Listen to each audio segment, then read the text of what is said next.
അറിയില്ല, പരിചയമില്ല. എവിടെ പഠിക്കുന്നു? ഞാനും ബാംഗ്ലൂർ പഠിക്കുന്നുണ്ടായിരുന്നു. നീ ഏത് കോളേജിലുണ്ടായി? അതല്ലേ, ഞാനവിടെ തന്നെ ഉണ്ടായത്. രണ്ടും നല്ല പരിചയമുണ്ട്. ഐസ്ക്രീം ഇഷ്ടമുണ്ടോ? ഐസ്ക്രീം ഐസ്ക്രീം ഇഷ്ടമല്ല?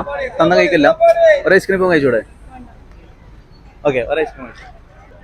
സ്പൂണ് ഫ്രൂട്ട് പോപ്സ് എന്ന് പറഞ്ഞിട്ട് നമ്മളൊരു ഔട്ട്ലെറ്റ് നാളെ ഇവിടെ ഇനാഗ്രേഷൻ ചെയ്യുന്നുണ്ട്. കുമ്പളയിൽ ഡോക്ടേഴ്സ് ഹോസ്പിറ്റലിൻ്റെ അടുത്ത്. ജസ്റ്റ് ഒന്ന് ടെസ്റ്റ് ചെയ്യുക, എങ്ങനെയുണ്ടോ, ടേസ്റ്റ് ചെയ്തിട്ട് എങ്ങനെയുണ്ടോ എന്നൊക്കെ പറയാം. ഫാമിലിയും ഫ്രണ്ട്സെല്ലാമായിട്ട് വരാട്ടെ. അങ്ങനെയുണ്ട്. ഇത് നാച്ചുറൽ ഫ്രൂട്ട്സ് വെച്ചിട്ട് മാത്രം ചെയ്യുന്നതാണ്, വേറെ എക്സ്ട്രാ ഒന്നും ചെയ്യുന്നില്ല. അപ്പോൾ ഇടയ്ക്ക് വന്ന് നിന്നിട്ടൊന്ന് ഇടാം. Okay, thank you. പേടിക്കൊന്നും വേണ്ട, ഞാൻ പഠിച്ചിട്ട് വന്നില്ല. ഒരു ചോദ്യം ചെയ്യട്ടാ, ആൻസർ അറിയോ? നമ്മളെ കാസർഗോഡ് ജില്ലാ കളക്ടർ പേരറിയോ? അറിയും.